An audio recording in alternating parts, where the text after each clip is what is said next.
സാഹസിക ടൂറിസത്തിന്റെ ഹബ്ബായി കേരളത്തെ മാറ്റുകയാണ് സർക്കാർ ലക്ഷ്യമെന്ന് മന്ത്രി PA മുഹമ്മദ് റിയാസ് വാഗമൺ അന്താരാഷ്ട്ര top landing accuracy cup paragliding ഫെസ്റ്റിവലിന്റെ സമാപന സമ്മേളനം ഉദ്ഘാടനം ചെയ്യുകയായിരുന്നു മന്ത്രി. അഡ്വഞ്ചർ സ്പോർട്സിന്റെ പല ഇനങ്ങളും സ്വയം അനുഭവിച്ചറിയാൻ ശ്രമിച്ചിട്ടുണ്ട്. ആകാശത്തുള്ളത് പ്രത്യേകിച്ച് പാരാഗ്ലൈഡിംഗ് ഒന്ന് അനുഭവിക്കണമെന്ന് കുറേയായിട്ട് കരുതിയാണ്. ഇതാണെങ്കിൽ 3500 അടി ഉയരമാണ്. ഏഷ്യയിലെ തന്നെ ഏറ്റവും സാധ്യതയുള്ളതും വൺ ഓഫ് ദി ബെസ്റ്റുമാണ് വാഗമണിലെ ഈ പാരാഗ്ലൈഡിംഗ്. വാഗമണിനെ കേരളത്തിലെ പാരാഗ്ലൈഡിംഗ് ഡെസ്റ്റിനേഷനാക്കി മാറ്റും. ഇതിനായുള്ള അടിസ്ഥാന സൗകര്യ വികസനത്തിന് കേരള അഡ്വഞ്ചർ ടൂറിസം സൊസൈറ്റിക്ക് എല്ലാവിധ പിന്തുണയും നൽകും. ടൂറിസം രംഗത്ത് കോവിഡിന് ശേഷമുള്ള ഏറ്റവും പ്രധാനപ്പെട്ട ആക്ടിവിറ്റികളിൽ ഒന്നാണ് സാഹസിക ടൂറിസം. ഇത്തരം കേന്ദ്രങ്ങളെ മാത്രം ലക്ഷ്യമാക്കി എത്തുന്ന സഞ്ചാരികളുടെ എണ്ണം വർദ്ധിക്കുന്നു. ഇതുമായി ബന്ധപ്പെട്ട പദ്ധതികൾ സർക്കാർ നടപ്പാക്കുകയാണ്. ഭാവിയിൽ സാഹസിക ടൂറിസത്തിന് വലിയ സാധ്യതകളാണ് ഉള്ളതെന്ന് പഠന റിപ്പോർട്ടുകൾ വ്യക്തമാക്കുന്നു. ഇതിന് അനുയോജ്യമായ നാടാണ് കേരളം.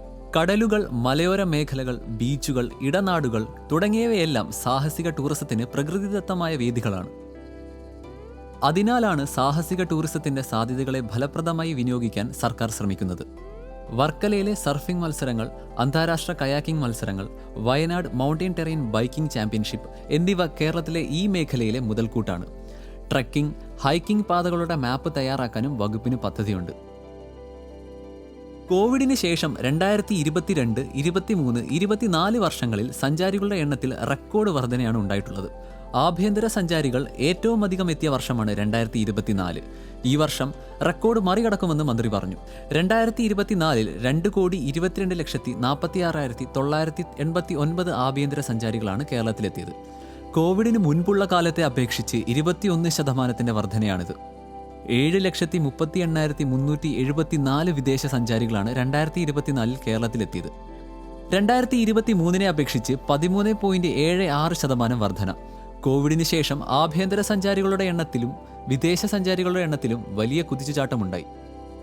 ഇതിന് നേതൃത്വം നൽകിയ ജില്ല ഇടുക്കിയാണെന്ന് മന്ത്രി പറഞ്ഞു. സംസ്ഥാന ടൂറിസം വകുപ്പിന്റെ ആഭിമുഖ്യത്തിൽ Kerala adventure tourism promotion society, ജില്ലാ ടൂറിസം പ്രൊമോഷൻ കൗൺസിൽ എന്നിവയുടെ സഹകരണത്തോടെയും അന്താരാഷ്ട്ര പാരാഗ്ലൈഡിംഗ് സംഘടനയുടെയും എയ്റോ ക്ലബ് ഓഫ് ഇന്ത്യയുടെയും സാങ്കേതിക സഹായത്തോടെയുമാണ് Vagamon international top landing accuracy cup സംഘടിപ്പിച്ചത്.